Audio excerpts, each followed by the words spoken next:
Hi Pisces, this is Pisces Hub. Welcome to my channel. So for today's video, gagawa tayo ng daily reading for Pisces sa araw na ito gamit ang ating tarot card. Okay, so alamin natin kung ano mga posibleng mangyari, mga gabay mensahe ng ating tarot card for Pisces sa araw na napanood niya ito. Okay, so reminder lang na ito ay general reading Pisces, so pwede pong mag-resonate, pwede pong hindi, and this is a timeless reading.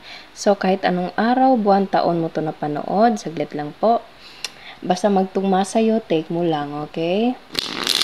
And welcome po ang lahat ng gender, babae, lalaki, LGBT, ay pwede po sa lahat ng energies na lalabas dito. Feminine or masculine na energies, ay pwede po sa lahat ng gender po, okay? Take lang kung kanino mag-resonate, okay? So, alamin natin kung ano yung mga posibleng mangyari, mga gabay mensahe ng ating tarot card for Pisces sa araw na napanood niya ito. Ano po yung mga messages niyo po for Pisces, mga posibleng mangyari, mga gabay mensahe ng ating tarot card for Pisces sa araw na ito.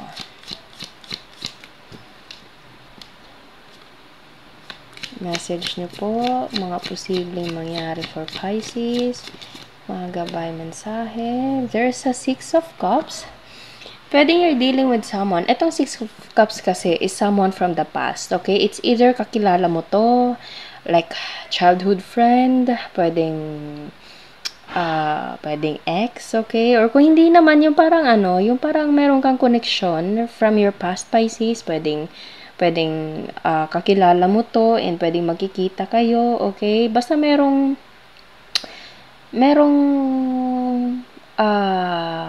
parang naririnig ko yung word na companionship. I don't know why. So, posibleng kaibigan mo to, Pisces, or pwedeng magbabalik, okay? I don't know. So, sige, paano po ito? Sino po ito? Pwedeng merong reunion din, Pisces. Yes. Kasi 6 of Cups is para siyang naglalaro, nagiinuman, yung parang may coffee date, pwede pong ganun, okay? Or something like, pasensya na sa mga background noises, Pisces, kung meron kayong naririnig po, okay?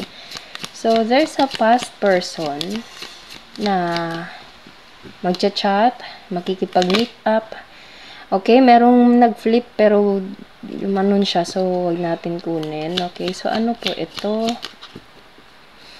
Sino po ito?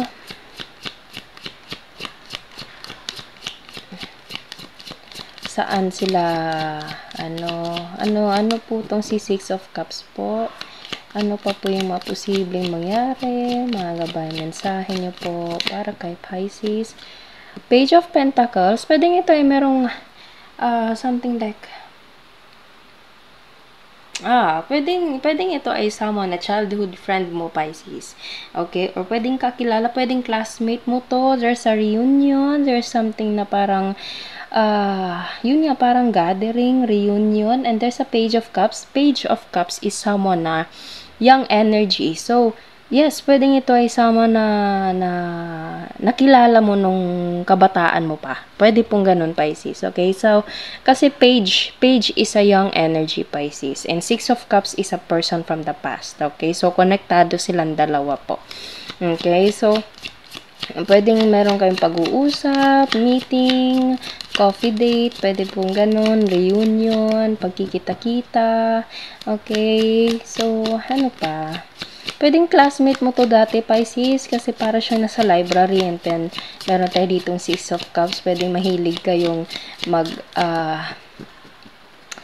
mag-coffee together, or pwedeng mag-inuman, or something like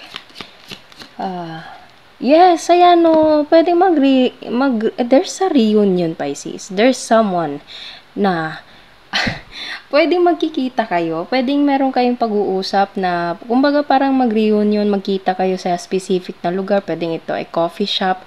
napaka-specific nun, Pisces, or pwedeng merong lunch date, pwede pong ganun, okay? Kasi the Fool is someone na parang lalabas ng bahay, okay? Nakikita nyo yan, no? Lalabas ng bahay. So, konektado lahat, Pisces, ano? So, ano pa? Pwedeng makikita mo itong taong to, pwedeng kaibigan mo to, dati, Pisces, pwedeng katrabaho, pwedeng classmate, okay, na posible makita mo sa daan, pwedeng magkikita kayo somewhere, and then, bigla kayong mag-uusap, magkumustahan, pwede pong ganon, okay, or pwedeng meron kayong chat or messages, tapos magkikita kayo, magmi-meet up kayo, kumbaga, okay, there's a reunion, okay, so this is so cute. Napaka-cute, napakaganda. Okay, so ano pa? Ano pa po? Pwedeng you're dealing with a water sign, Pisces, Cancer, Scorpio. Pwedeng earth sign, Taurus, Virgo, Capricorn. Ano pa po? May message pa po ba for Pisces and this person na dinidil niya? 8 of Swords. Yes, pwedeng meron kayong parang pagkakalabuan. Dati, Pisces, pwedeng kaibigan mo to, tapos hindi kayo nag-usap medyo ng matagal, ano? So, or kakilala, or someone na, alam mo yun, meron kang connection dati, okay, na matagal mo nang hindi nakausap kasi merong mga bagay, may mga nangyari dati na pwedeng naging rason na hindi kayo nag-usap, okay?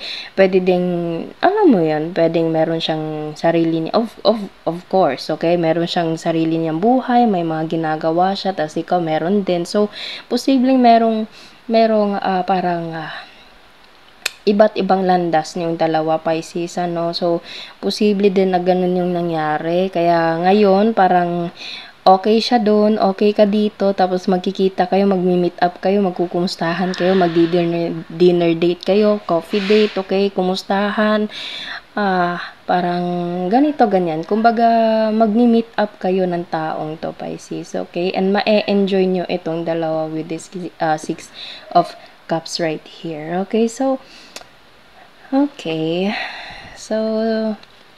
ang reading natin ngayon is, obviously, you're dealing with someone from your past, Pisces, na ganito. So, it's either magmi-meet up kayo, as I said kanina, yung mga sinabi ko kanina, Pisces, posible pong ganun. Okay, so kuha tayo ng mga initials, random words, kung sino or ano po yung konektado. There's a T.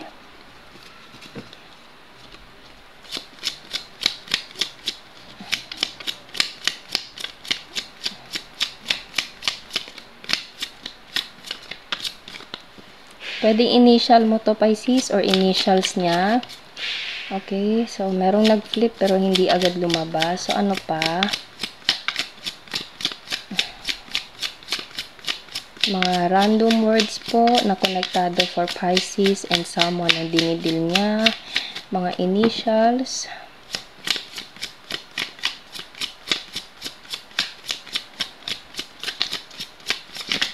There's a 9. Ano pa? Okay.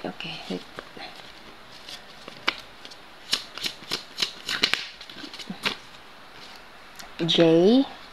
Pwedeng you're dealing with someone na TJ, Pisces, okay? Or may initials na J and T.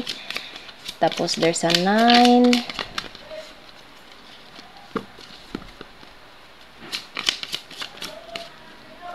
M. JTM. Oh, okay. There's a U. Moonlight. Pwedeng gabi ito, Pisces. Okay. Okay, so there's a letter Z.